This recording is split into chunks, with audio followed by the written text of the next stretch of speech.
सौम्या का होने वाला है अब तक का सबसे जबरदस्त आमना सामना कबीर से। और इस बार मामला सिर्फ बहस या थप्पड़ तक सीमित नहीं रहेगा, क्योंकि अब कहानी लेने वाली है ऐसा मोड़ जो पूरे फैमिली ड्रामा की परिभाषा बदल देगा। जहां एक तरफ कबीर की जिंदगी में धीरे धीरे खुशियां लौट रही थीं, वहीं दूसरी ओर सौम्या की वापसी सब कुछ तहस नहस करने के लिए हो चुकी है। दरअसल सौम्या अब सिर्फ नफरत से नहीं, बल्कि एक बड़ी प्लानिंग के साथ वापस आई है। उसका एक ही मकसद है, मंगल को कबीर की जिंदगी से पूरी तरह मिटा देना और फिर से कबीर की जिंदगी पर कब्जा जमाना। सौम्या को बर्दाश्त नहीं हो रहा कि जिस आदमी को उसने कभी ठुकरा दिया था, वही आज एक कामयाब इंसान बनकर दुनिया के सामने खड़ा है। और उसके साथ है एक सीधी सादी लेकिन मजबूत लड़की, मंगल। इसलिए सौम्या अब चाले चल रही है, और उसी चाल का हिस्सा है मंगल की बेइज्जती। वह मंगल का पीछा करते हुए कबीर की कंपनी तक पहुंचती है और वहां बाहर खड़े होकर ताना मारती है। वाह, लगता है किसी गली मोहल्ले की छोटी दुकान की मालकिन बन बैठी हो। उसे अंदाजा नहीं होता कि वह एक इंटरनेशनल लेवल की कंपनी के सामने खड़ी है, जहां न सिर्फ मंगल काम करती है, बल्कि उसका गहरा सम्मान भी है। लेकिन जब कबीर सौम्या को वहां देखता है और वह भी बदतमीजी करते हुए, तो उसका गुस्सा फूट पड़ता है। वह दौड़कर आता है, सौम्या का हाथ पकड़ता है और सबके सामने एक जोरदार थप्पड़ मारता है। फिर कहता है, तुम जैसे लोग दूसरों की मेहनत का मजाक उड़ाते हो। सौम्या, तुम्हारे घर में इज्जत ना हो, लेकिन यहाँ हर इंसान की कड़ी मेहनत की कद्र की जाती है। मंगल ने जो कुछ पाया है, वह अपनी मेहनत से पाया है, नॉट तुम्हारी तरह किसी को इस्तेमाल करके नहीं। सौम्या स्तब्ध रह जाती है, लेकिन ट्विस्ट यहीं नहीं रुकता। अचानक आदित्य वहां पहुंच जाता है। वह देखता है कि सौम्या ने फिर से बवाल मचा दिया है, और इस बार कबीर के साथ। गुस्से में वह चिल्लाता है, तुम हमेशा मेरी जिंदगी में ड्रामा लेकर आती हो। मुझे लगा था कि इस बार कुछ अच्छा होने वाला है, लेकिन तुमने फिर सब बर्बाद कर दिया। सौम्या ताना मारती है, तुम तो खुद ही कबीर और मंगल के तलवे चाट रहे हो। तुम्हें तो बस अपनी नौकरी प्यारी है, परिवार जाए भाड़ में। और फिर आता है सबसे बड़ा झटका।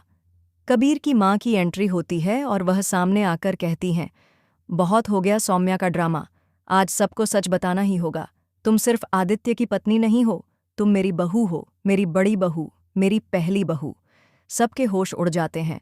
हाँ, सौम्या ही थी कबीर की पहली पत्नी। एक समय पर कबीर और सौम्या ने लव मैरिज की थी, लेकिन सौम्या की महत्वाकांक्षाएं इतनी ज्यादा थीं कि उसने प्यार को ठुकरा दिया। उसने कबीर को छोड़कर एक अमीर आदमी से शादी कर ली। लेकिन वक्त ने ऐसा पलटा मारा कि अब कबीर खुद एक बड़ा बिजनेसमैन बन चुका है।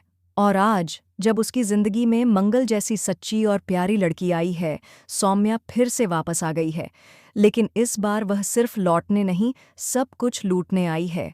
अब सवाल यह नहीं कि सौम्या वापस क्यों आई, बल्कि यह है कि क्या उसका मकसद सिर्फ बदला है या कुछ और।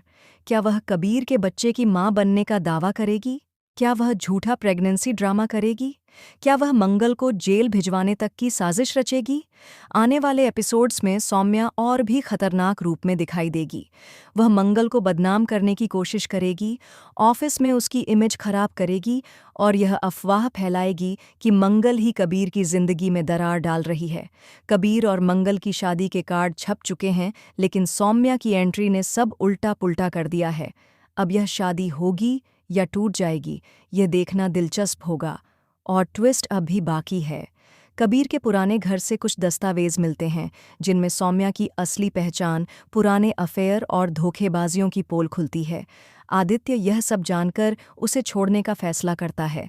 अब सौम्या पूरी तरह अकेली हो जाती है, लेकिन क्या वह हार मानेगी? नहीं। अब वह कबीर के बच्चे की मां होने का दावा करती है, डीएनए टेस्ट की मांग करती है, और एक नया कोर्ट ड्रामा शुरू होता है। क्या यह बच्चा सच में कबीर का है, या यह भी सौम्या का एक नया झूठ है? क्या मंगल इस सब के बाद भी कबीर पर भरोसा करेगी? क्या कबीर अपनी पहली बीवी की चालों में फंस जाएगा, या फिर कहानी लेगी एक और नया मोड़, जहां सौम्या का अतीत उसे ऐसी सजा देगा जिसकी उसने कल्पना भी नहीं की होगी? अब बताइए, क्या सौम्या जैसी महिला को सिर्फ थप्पड़ नहीं, बल्कि जेल की हवा खिलानी चाहिए? क्या कबीर और मंगल का रिश्ता इन तूफानों से और मजबूत निकलेगा या टूट जाएगा? कमेंट करके अपनी राय जरूर दें। वीडियो को लाइक करें, चैनल को सब्सक्राइब करें और जुड़े रहिए, क्योंकि असली ड्रामा अब शुरू हुआ है।